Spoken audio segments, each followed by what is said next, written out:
and gentlemen, the 3 knockdown rule on Triller is in effect. I'm Steve Kim, joined by Mario Chilada Lopez. Hey, more on that. Korean Kosal. Shout out to Smoking Tim Frazier, Buffalo Knuckles, and Tino on the edits. Let's get started. So much to talk about. Mario, Saturday from Nottingham Arena in the UK on the DAZN. We may have had our fight of the year, knockout of the year, comeback of the year, and WBA regular featherweight title is on the line. It's retained by Leigh Wood with a thrilling 12th round knockout coming from behind against Irish Mick Conlan.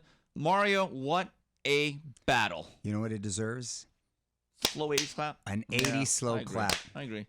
Let me tell you something. I am so glad I was able to see the whole thing from start to finish. And first, let's talk about the atmosphere. I love me some Brits. Those guys love the fight game. They come to party.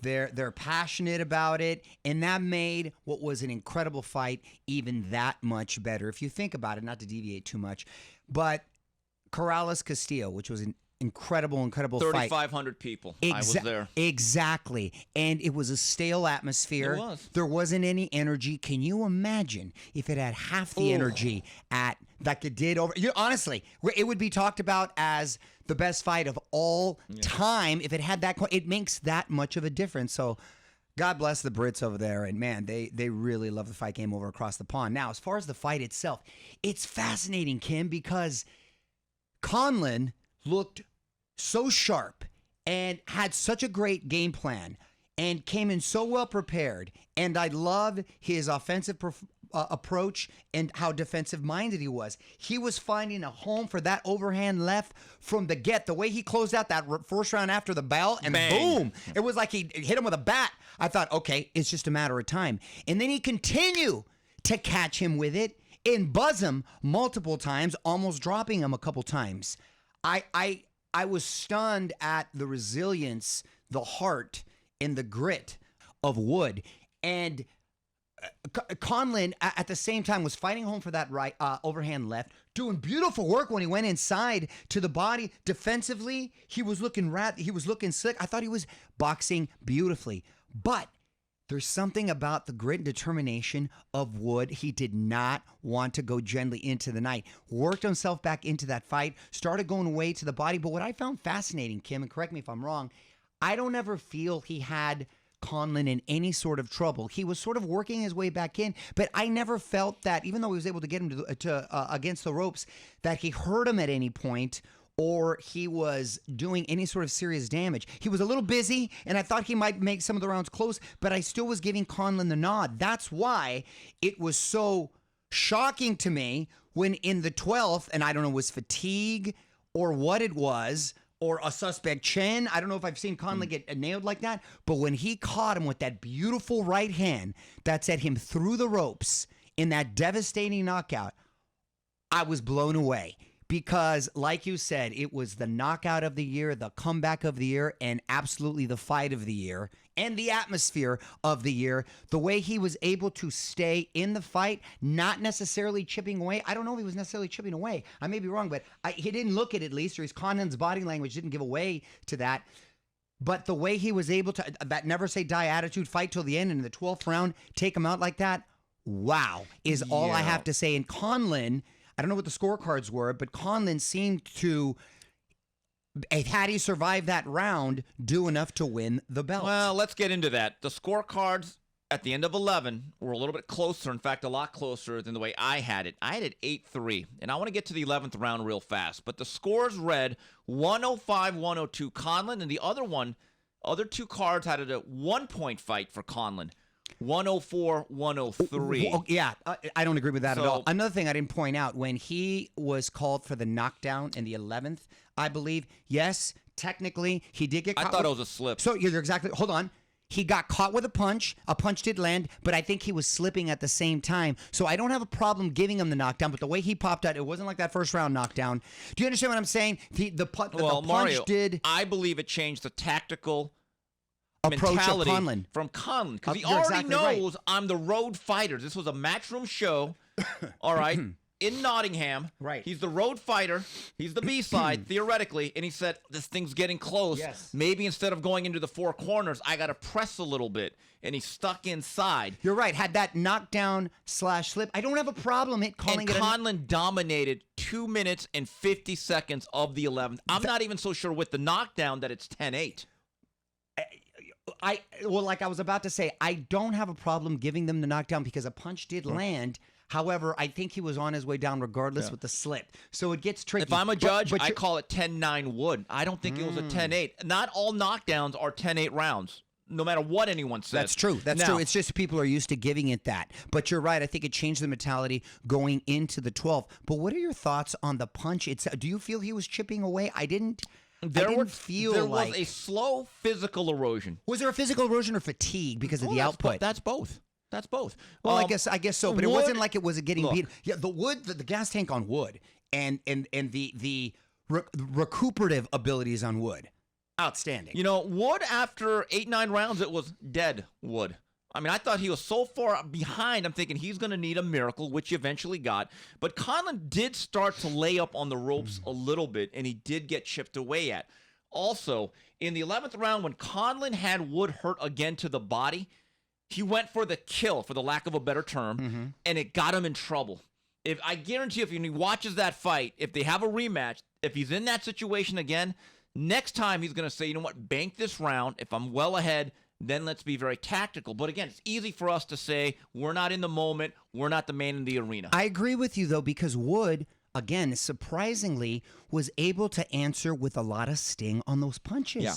He was getting rocked. There's no debate about that. And he was getting caught with a lot of shots, both upstairs, flush with that left hand, and downstairs. But it didn't seem to take away any sort of zap from those punches, because when he was throwing those combos, they were coming fast and hard. You know, one thing about Wood that's very interesting is that he out-hustles Zhu Khan.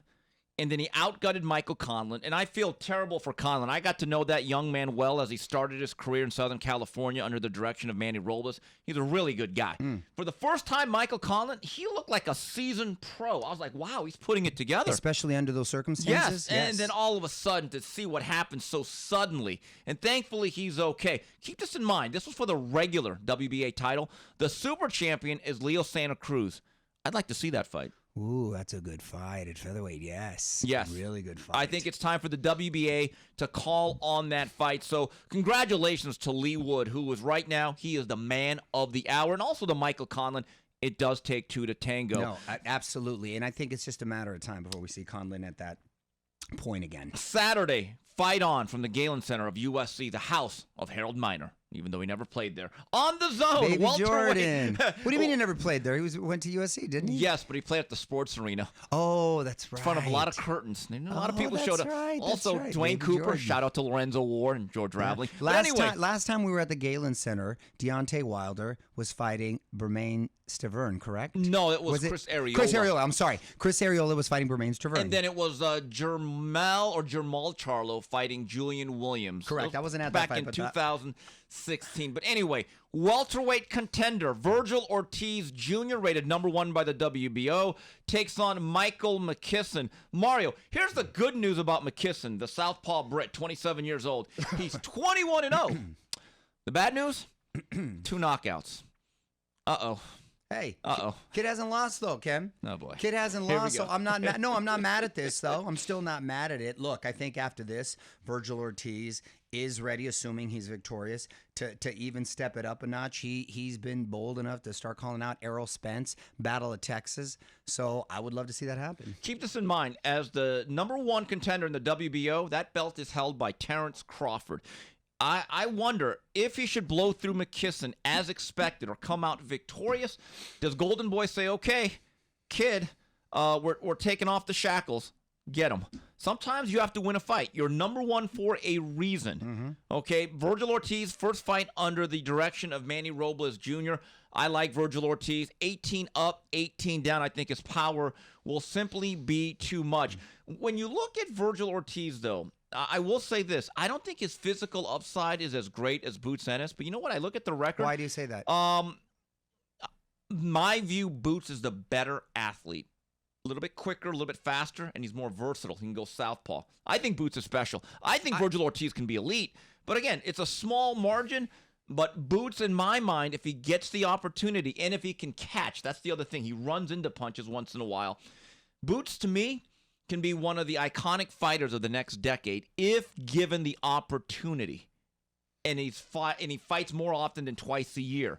Now, Boots and Virgil, I think, are the next blue chip sort of prospects that are ready to go to that level and can make a lot of noise. Yeah, Virgil, but this is the point I want to make. If I look at the actual box rec, Virgil's faced much better competition.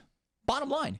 So there comes a point of, are you talking about what you think is something and what is something? Right now, Vergil Ortiz, in terms of the tangible, has actually shown me more. Well, there you go. So a lot of respect to Vergil Huge Ortiz. variable. Yes. Also on this Golden Boy card taking place on the campus of USC, Alexis Rocha takes on Blair the Flair Cobbs, and Crazy Azat Hobanesian, one of my favorite bantamweights in the world, he gets going. Also, set your DVRs if you're in Southern California. Saturday on ESPN from the Hulu Theater at Madison Square Garden, a night of young prospects. Super middleweights, Edgar Berlanga takes on Steve Rolls, and junior middleweight prospect Xander Zayas takes on Quincy Lavalier. One buzzkill, the bright, young, promising Keyshawn Davis. It was announced by Top Rank. He was pulled out of this card. He's going to be on the April 30th Valdez Stevenson card, what they're calling a non-COVID virus. Mario, you were there when Berlanga. Non-COVID virus. Yeah, it's called the cold. So flu. Okay. Anyway, Mario, for as it relates to Berlanga, you were there when he struggled down the stretch against Marcelos Coceres on the Fury Wilder undercard. Last two bouts against Damon Nicholson and then Coceres, he went the distance. I think got some rounds. He needed that. I'm not as high on Berlanga as I was a year and a half ago. And it's not even the fact he's knocking people out. His whole mentality about all this social media and hanging out with Fat Joe, and there's a part of me that wants to reach out to him and say, you want to focus in on boxing? And I know it's just social media posts, but there are other people in the sport of boxing that are insiders that say, yeah, we worry about it too. Are you concerned? Well, look, this is the generation that we're dealing with now, and that's the world we live in. I don't have a problem with it if you're able to balance it and still be disciplined. No one put more on their plate than Manny Pacquiao. Now, granted, I know he's a special individual that was able to juggle a lot and incredibly gifted, but I don't think it's impossible. I think these kids, this is the world we live in. They embrace it. It consumes them.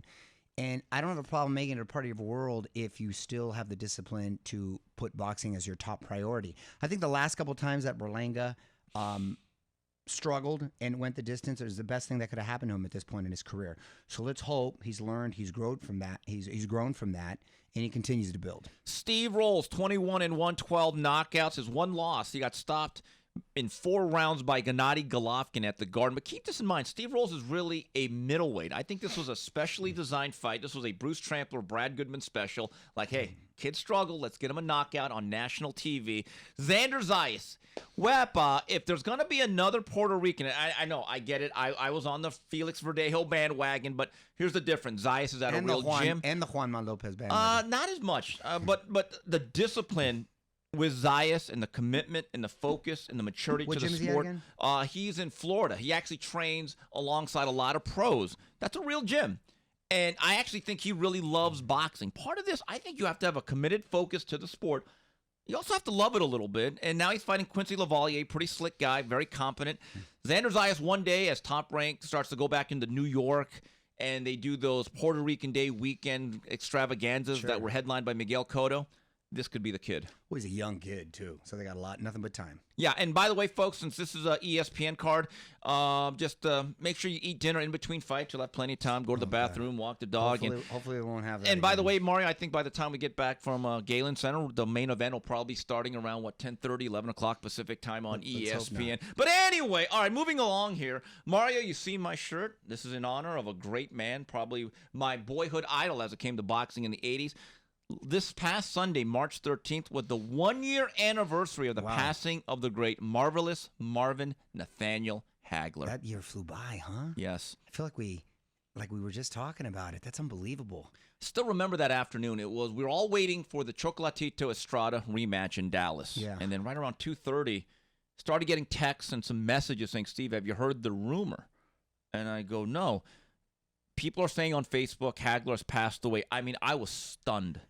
I was stunned because I'm like, this guy was running 10Ks a year and a half ago. He kept himself in very good physical condition. Yeah, he looked great. You know, I was thinking about this. Some of my memories of Marvin Hagler that don't have to do with the Petronellis. We've told that story, his relationship with Aram. But it actually relates to my moving from Valencia, California to Montebello. And I remember now that I moved on March 7th, 1986 from Valencia, California to East LA because when I got to our house at Racken Mountain in Montebello, there was an LA Times. This is how big boxing was. That fight actually made the front page of the sports page with huge coverage. It was the story, and that was his fight against John Mugabe, the Beast, which was the 1986 fight of the year. Now, keep this in mind how much boxing has changed, Mario.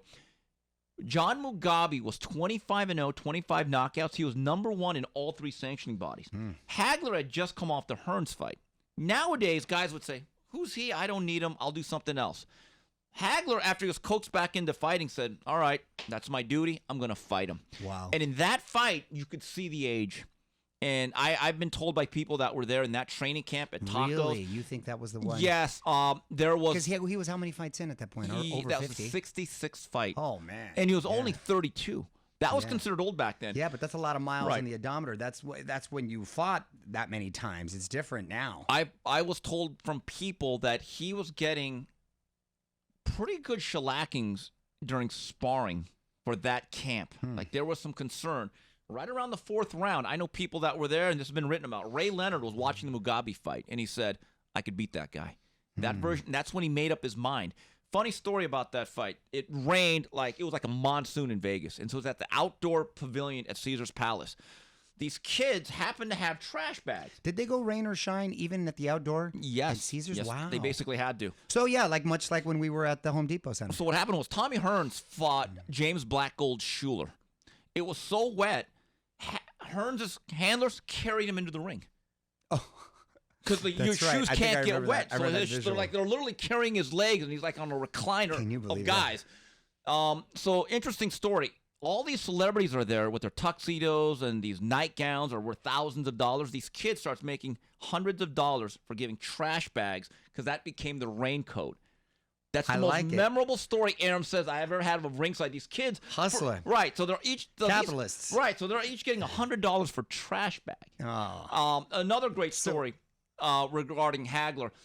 Jimmy Johnson, one of my personal favorites, is a big boxing fan. He used to go to a lot of fights, especially when he was coach of the Cowboys. He actually brought Hagler in when he was coaching at the University of Miami to speak to the team. So that was a big thing. So Alonzo Highsmith, who was a fullback, I asked him, do you remember when Hagler came on camp? He goes, oh, yeah, it was a big deal. In fact, that night that he fought Hagler, Jimmy Johnson said, okay, we're having a team event. Everyone get to the night complex. They're showing the fight. You're all going.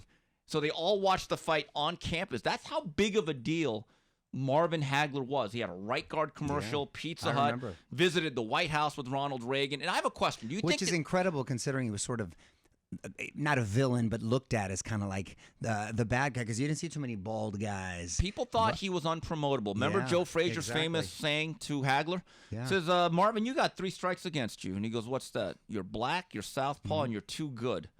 And I have a question. Do you think there's any fighter right now that any president, I mean, there's not a political statement. Do you think there's any fighter right now that has the profile that any president would invite him to the White House? Really? I'm thinking, because you can't say Canelo is not American, right? Right. So they would, although I don't know why that would stop still the president if there was some sort of, I don't know, like if you would invite Canelo over for Cinco de Mayo or something, you know what I'm saying? Something like outside of that, you'd have to rack the brain. No, there's really not. Think about that era, the Kings, and we watched the Showtime card last year. Sugar Ray Leonard, when he had his operation on his eye, you know who called him to say, hey, how you doing? Reagan. Ray Leonard actually went to the White House. Tommy Hearns and Emmanuel Stewart went to the White House. Yeah. In fact, I know a very good close friend of Emmanuel Stewart, John Lepak, who's his personal assistant. He actually said one of Emmanuel Stewart's prized possession was him and Ronald Reagan shaking hands at the Oval Office. And obviously Marvin Hagler went there. I don't know of any fighter big enough right now that would have... Okay, how about this? What boxer right now do you think would be invited to this generation's version of whatever the Tonight Show is with Johnny Carson? I don't think there is any. Well, You would think if he got on a bit of a winning streak, Ryan Garcia would probably be the closest interesting. one.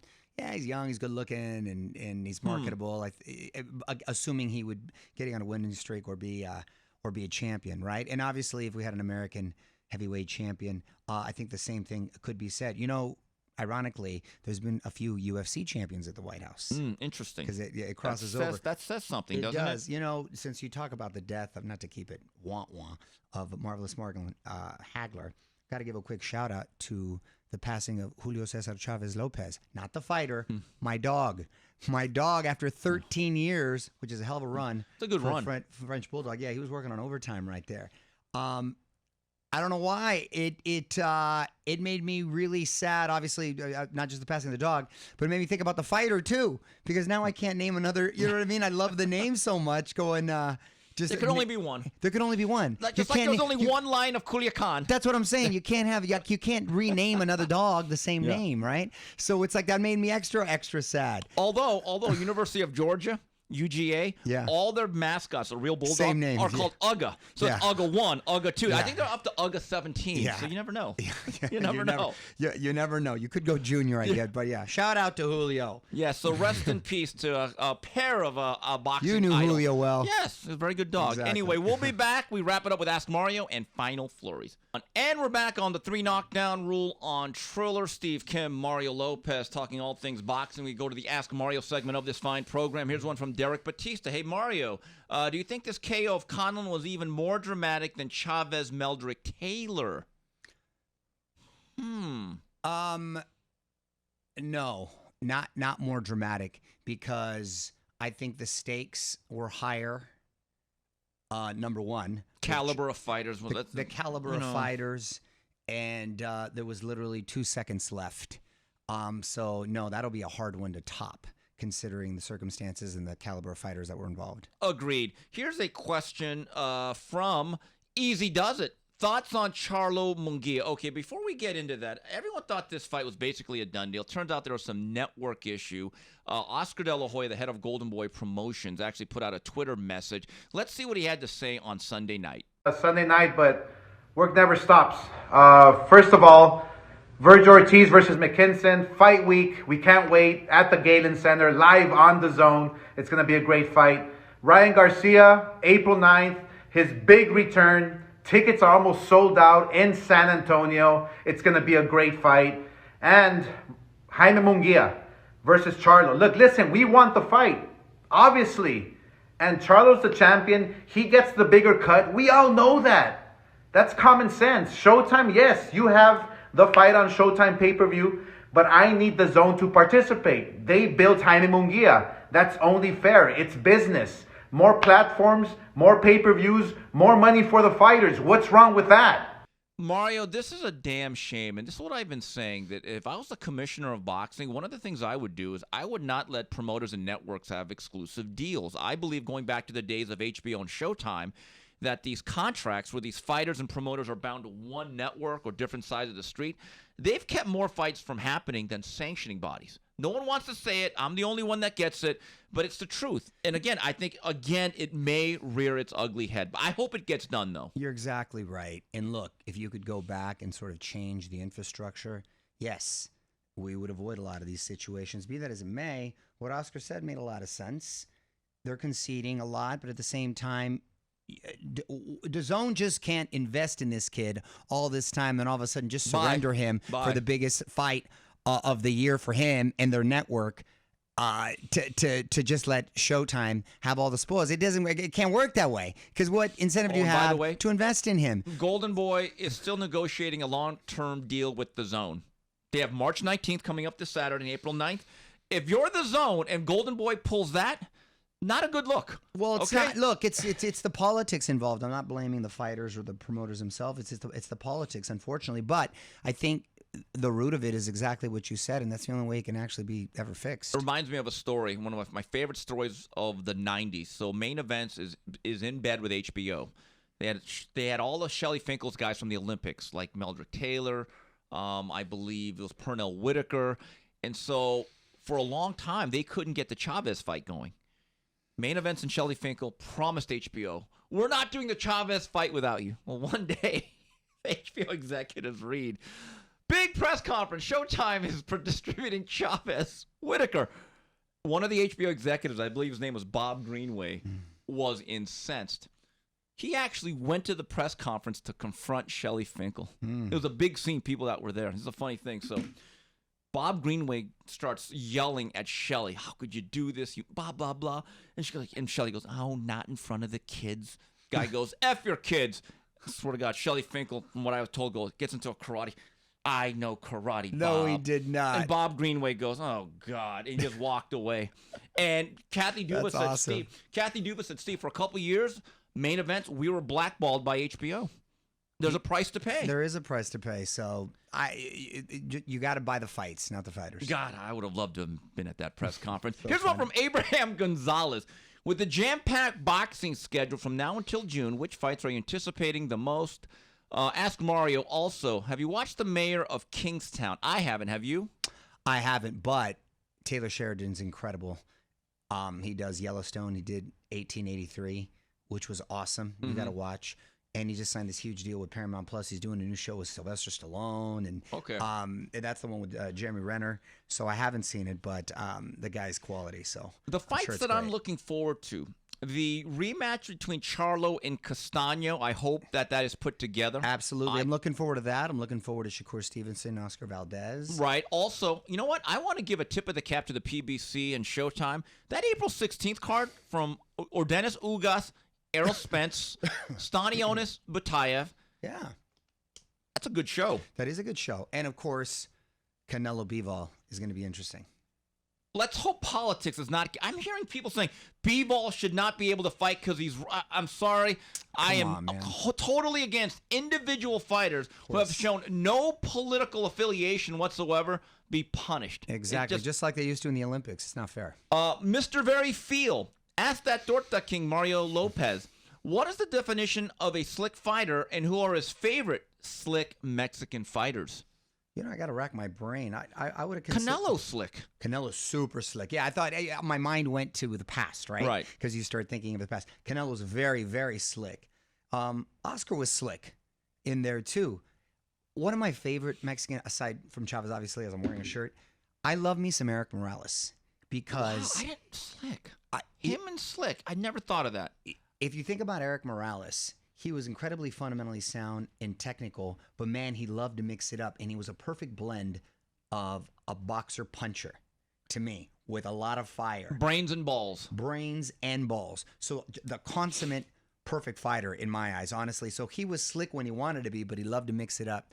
At the same time, Ricardo Lopez, I think, was pretty slick, too. Great technical fighter. Yeah. Salvador Sanchez, most relaxed fighter I've ever seen. I would say the definition of a slick fighter... My other dog, Salvador Sanchez Lopez. I would say the definition of slick is to be able to sit in front of somebody and, as the late, great Nazim Richardson would say, swim without getting wet. In other words, can you stand in front of somebody and disappear and also use their own movements against them? See, a lot of guys can run around the ring. No. That's just being elusive. Well, it's not by being that slick. definition, the slickest, he's not Mexican, but he's Latino, is Chocolatito.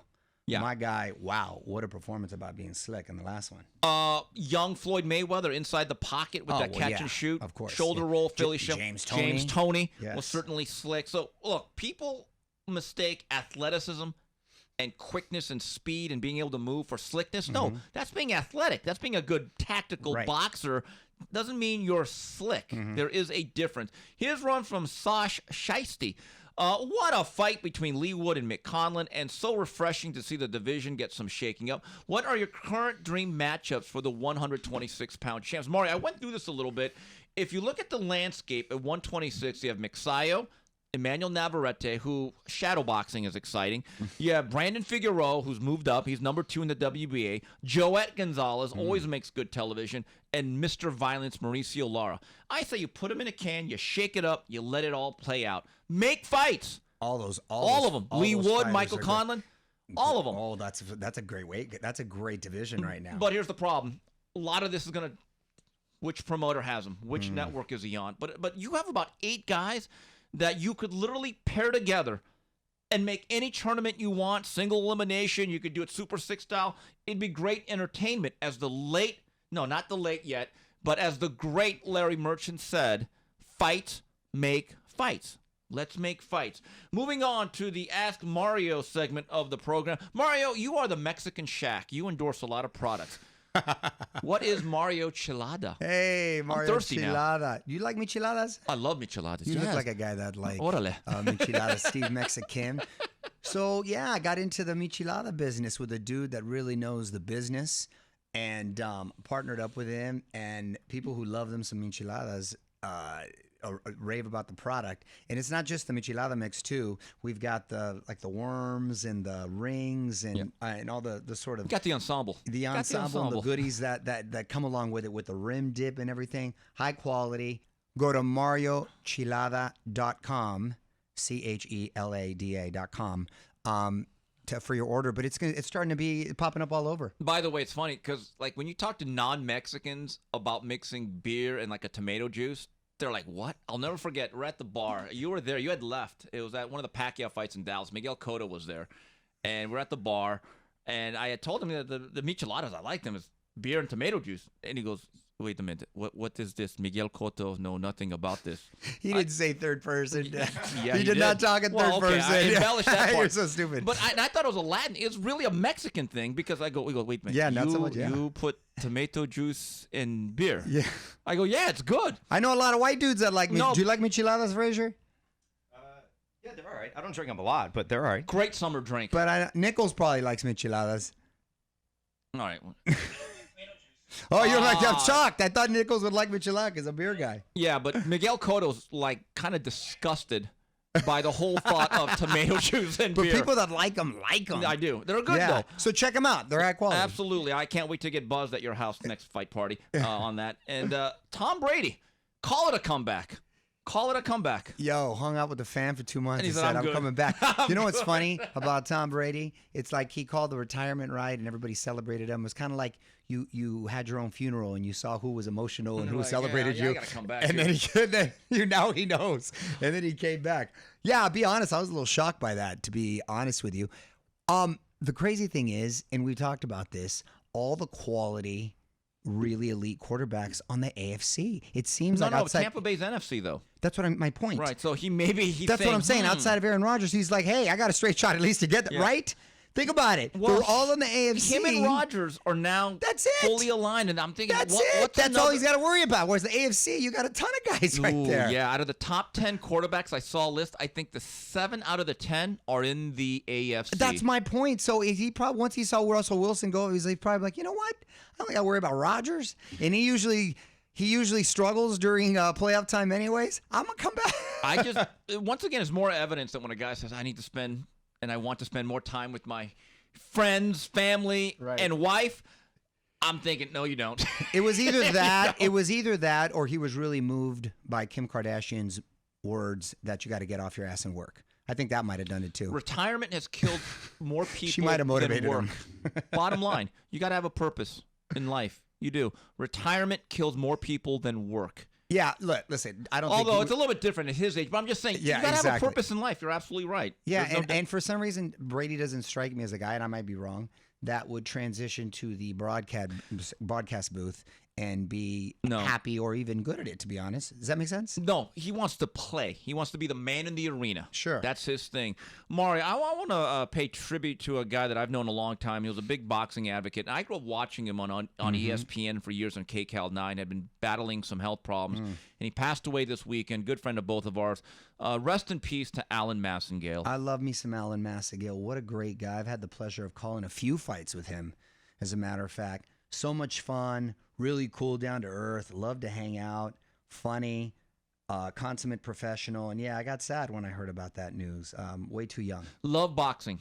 Yeah, He really did. He was one of those major broadcasters who had been on national platforms that covered the Lakers. Boxing was always a love of his, though, and I certainly appreciate his personality. Also loved his University of Georgia Bulldogs. So I want to tip of the cap to a very good man. God bless Massengale. Good broadcaster, but even a better person. All right, well, that's it for this week's edition of the 3 Knockdown Rule on Triller. On behalf of Mario Lopez, Tim Frazier, Justin Buffalo Knuckles, and Tino on the edits, this is Steve Kim saying goodbye, everybody.